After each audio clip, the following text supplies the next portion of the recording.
요한복음 20장 11절에서 18절 말씀. 마리아는 무덤 밖에 서서 울고 있더니 울면서 구부려 무덤 안을 들여다보니 흰옷 입은 두 천사가 예수의 시체 누였던 곳에 하나는 머리편에 하나는 발편에 앉았더라. 천사들이 이르되 여자여 어찌하여 우느냐 이르되 사람들이 내 주님을 옮겨다가 어디 두었는지 내가 알지 못함이니이다. 이 말을 하고 뒤로 돌이켜 예수께서 서 계신 것을 보았으나 예수이신 줄은 알지 못하더라. 예수께서 이르시되 여자여 어찌하여 울며 누구를 찾느냐 하시니 마리아는 그가 동산지기인 줄 알고 이르되 주여 당신이 옮겼거든 어디 두었는지 내게 이르소서. 그리하면 내가 가져가리이다. 예수께서 마리아야 하시거늘 마리아가 돌이켜 히브리 말로 라보니 하니 이는 선생님이라는 말이라. 예수께서 이르시되 나를 붙들지 말라. 내가 아직 아버지께로 올라가지 아니하였노라. 너는 내 형제들에게 가서 이르되 내가 내 아버지 곧 너희 아버지 내 하나님 곧 너희 하나님께로 올라간다 하라 하시니 막달라 마리아가 가서 제자들에게 내가 주를 보았다 하고 또 주께서 자기에게 이렇게 말씀하셨다 이르니라. 여러분들은 무엇을 바라보고 살아가십니까? 여러분의 삶 가운데서 지금 여러분의 눈에 보이는 것이 무엇입니까? 여러분들이 바라는 것은 무엇입니까? 우리들은 내가 소망하는 것을 바라보고 살아갑니다. 내가 그렇게 되기를 소망하는 어떤 사람, 혹은 내가 이루고 싶은 그 무엇, 내가 이루고 싶은 어떠한 대상이나 내가 이루어야 하는 어떠한 과제나 그것을 우리는 바라보면서 살아갑니다. 그것을 바라보고 그것을 이루기 위해서 노력하는 사람이 있습니다. 그런데 또 한편으로는 그저 그것을 바라보기는 하는데 바라보기만 하고 이루어지기를 기대는 하는데 아무것도 하지 아니하고 그냥 기대만 하고 있는 사람도 있습니다. 또는 자식을 바라보면서 자식을 삶의 희망으로 여기며 살아가기도 합니다.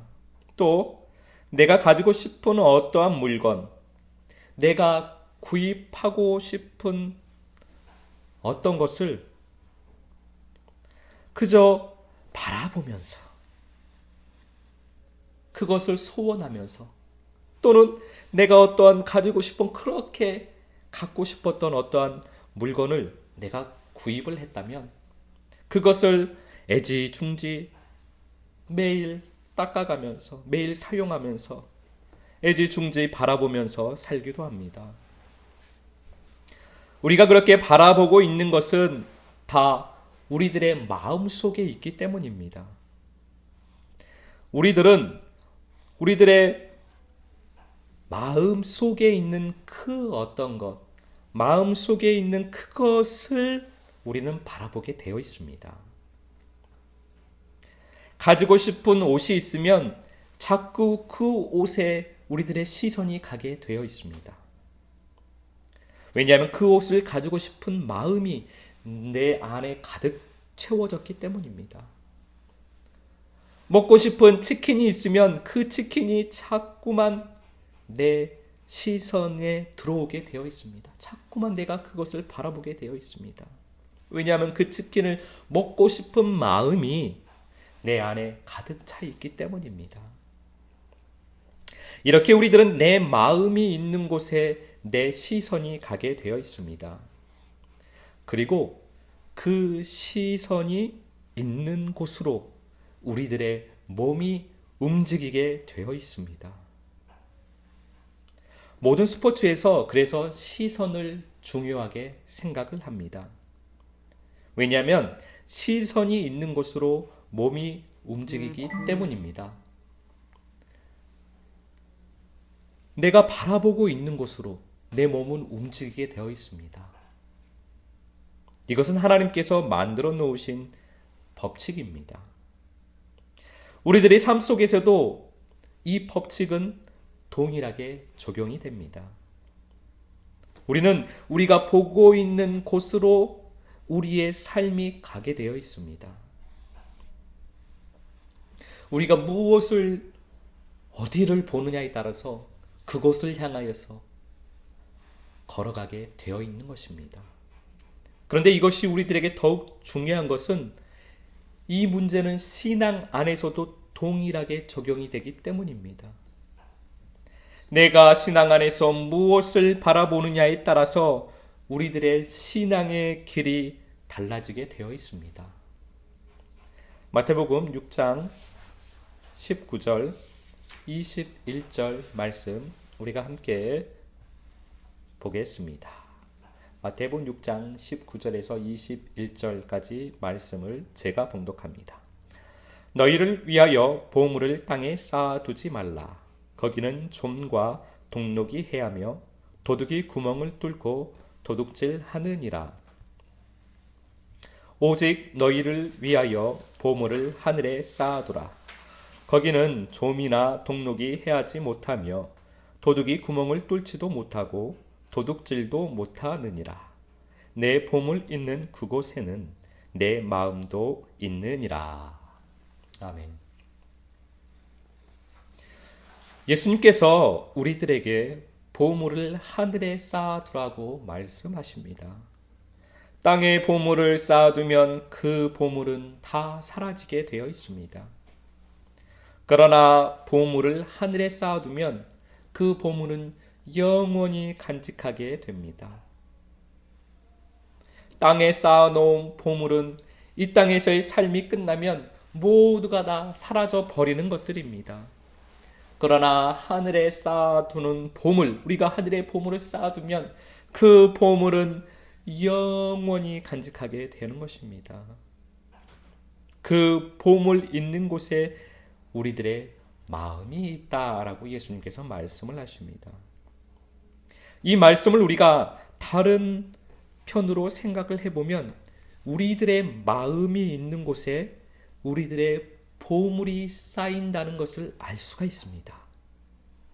우리들의 마음이 이 땅에 있으면 이 땅에 보물이 쌓일 것입니다. 그런데 우리들의 마음이 반대로 하늘에 있으면 하늘에 보물이 쌓일 것입니다.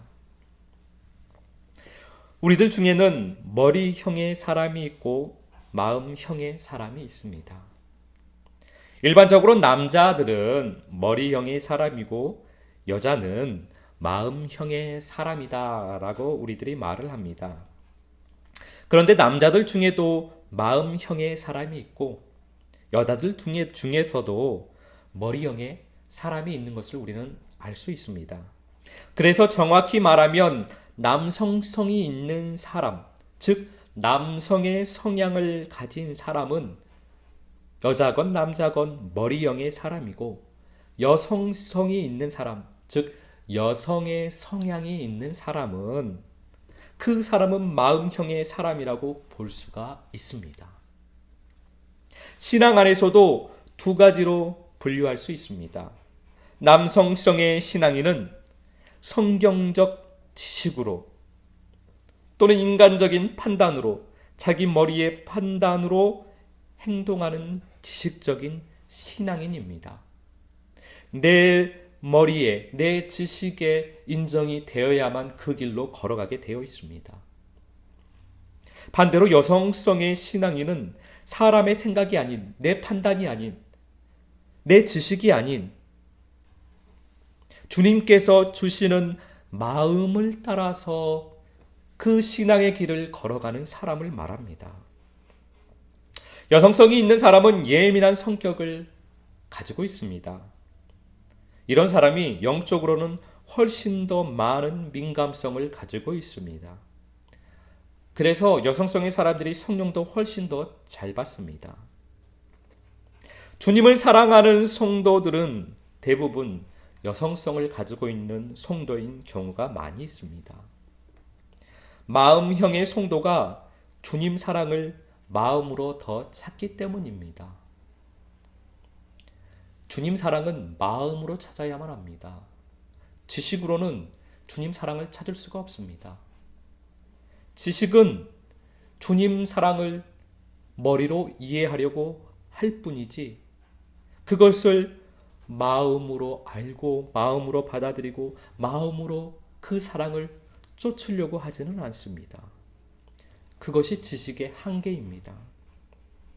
그러나 우리의 마음은 원래부터 창조할 때부터 우리의 마음은 주님의 사랑을 따르게 되어 있습니다. 그래서 주님의 사랑을 우리의 마음은 찾고 구하고 두드립니다. 그 주님의 마음을 우리에게 주실 때 우리가 마음으로 그 주님의 마음을 따라가 그 사랑을 따라가면 주님의 사랑이 우리의 마음에 온전하게 성취가 되는 것입니다.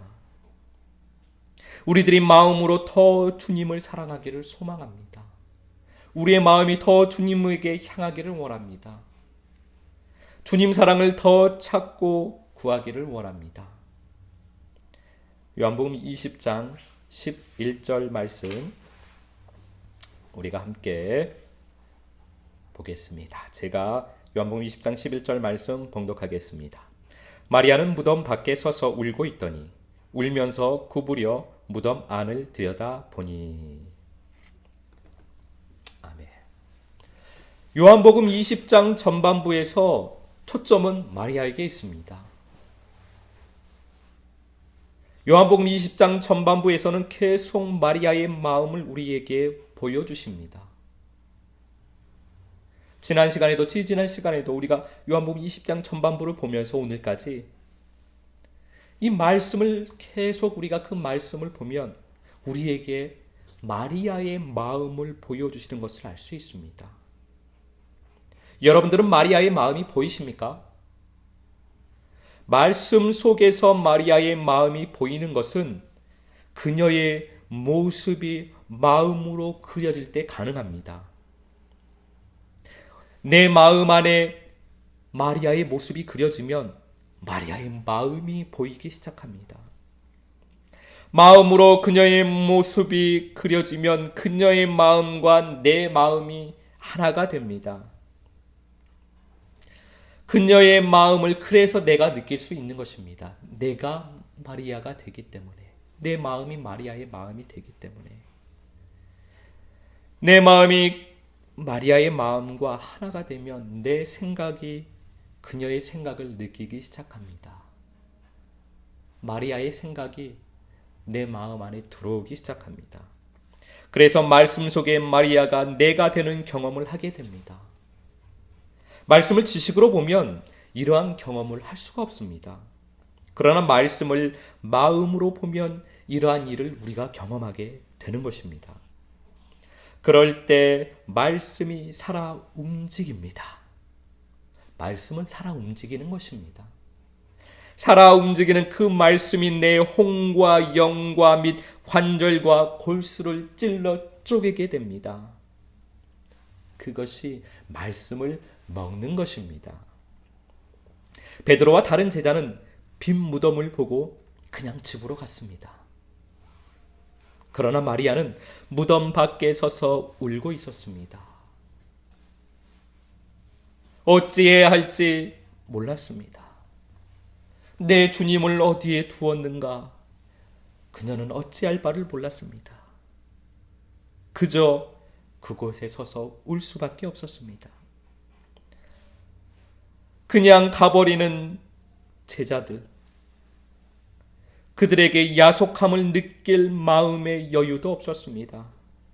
왜냐하면 그녀의 마음 속에는 오직 예수님으로 가득 차 있었기 때문입니다. 내 주님을 어찌 찾을 수 있을까? 내 주님을 어찌 만날 수 있을까? 내 주님을 어디에 있을까? 마리아의 마음에 예수 그리스도로 가득 찼기 때문입니다. 그녀의 눈에는 다른 것이 보이지 않았습니다. 오직 예수 그리스도만 보였습니다. 그저 가버리는 처제자들의 모습이 보이지 않았습니다. 그녀의 마음에는 예수 그리스도만 보였습니다. 제자들과 달리 마리아는 마음으로 예수님을 따르고 마음으로 예수님을 찾고 마음으로 예수님을 구하는 사람이었습니다. 마리아는 한참을 울었습니다. 그러다가 구부려 무덤 안을 들여다보게 됩니다.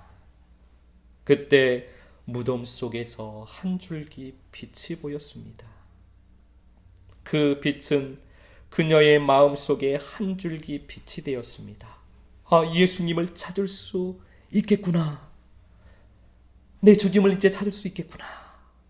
그 한 줄기 빛이 그녀의 마음 안에 들어왔습니다. 우리들도 무덤을 들여다 보아야만 합니다. 무덤을 들여다보는 신앙이 마음으로 주님을 따르는 신앙입니다. 무덤을 들여다보라고 할 때 그 무덤은 우리의 육신입니다. 우리들의 육신 안에 빛이 있습니다. 그 빛은 우리들의 마음입니다. 우리들의 눈은, 우리들의 시선은 그렇게 우리의 마음을 향해야만 합니다. 저 세상을 향할 것이 아니라, 저 사람을 향할 것이 아니라, 내 아내, 내 남편을 향할 것이 아니라, 내 자식들을 향할 것이 아니라, 내 부모님을 향할 것이 아니라, 내 이웃을 향할 것이 아니라, 먼저는 우리의 눈은 내 마음을 향해야만 합니다. 기도 중에 마음의 빛을 볼 수 있습니다. 그 한 줄기 빛을 볼 수가 있습니다. 눈을 감고 마음을 들여다보시길 바랍니다. 몸의 눈도 감고 육신의 눈도 감아야만 합니다. 몸의 눈은 감았는데 육신의 눈을 뜨고 있으면 마음이 보이지가 않습니다. 그저 깜깜할 뿐입니다.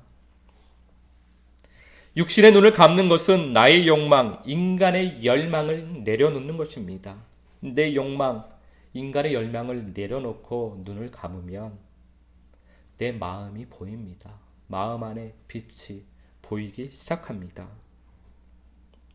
기도는 기도의 자리에 앉아 있는 것에서 시작합니다. 우리가 기도를 하려면 먼저는 기도의 자리에 앉아 있어야만 합니다. 그리고 내 마음을 들여다보는 것이 기도를 하는 첫걸음입니다. 육신의 눈으로 바라보는 것을 구하는 것이 기도가 아닙니다. 내 눈이 여전히 저 밖을 바라보고 있다면, 내가 기도한다고 하면 우리의 기도는 육신의 열망, 내 열망만을 강구하게 될 것입니다. 기도는 나의 마음을 보고 주님께 돌아서는 것이 기도입니다. 그리고 그 주님과 함께 사랑의 대화를 나누는 것이 기도입니다. 주님과 사랑의 대화를 나누고 주님의 마음이 내 마음이 되고 주님의 마음과 내 마음이 하나가 되고 주님의 사랑이 내 마음 안에 조금씩 들어차면 그 사랑으로, 그 마음으로 내 부모님도 보고 내 자녀들도 보고 내 아내도 보고 내 남편도 보고 내 이웃도 보고 그렇게 바라봐야 하는 것입니다. 그것이 기도입니다. 주님께서는 세상 물건을 나누어 주시는 분이 아니십니다. 세상 물건을 나누기 위해서 우리에게 오신 것이 아닙니다. 주님은 우리에게 사랑을 나누어 주시는 분입니다. 우리가 주님에게 구해야 할 것은 그래서 주님의 사랑입니다. 주님의 사랑을 구해야만 합니다. 주님은 우리에게 주님의 사랑을 주시기 위해서 오셨기 때문입니다. 마리아는 그 사랑을 찾는 사람이었습니다. 여러분들은 요한복음 20장의 베드로와 다른 제자와 같습니까? 아니면 여러분들은 마리아와 같습니까? 이번 한 주간도 마리아처럼 마음으로 주님을 찾고 구하고 주님과 사랑의 교제를 나누시는 한 주간이 되시기를, 그렇게 복된 한 주간이 되시기를 예수 그리스도 이름으로 축복합니다.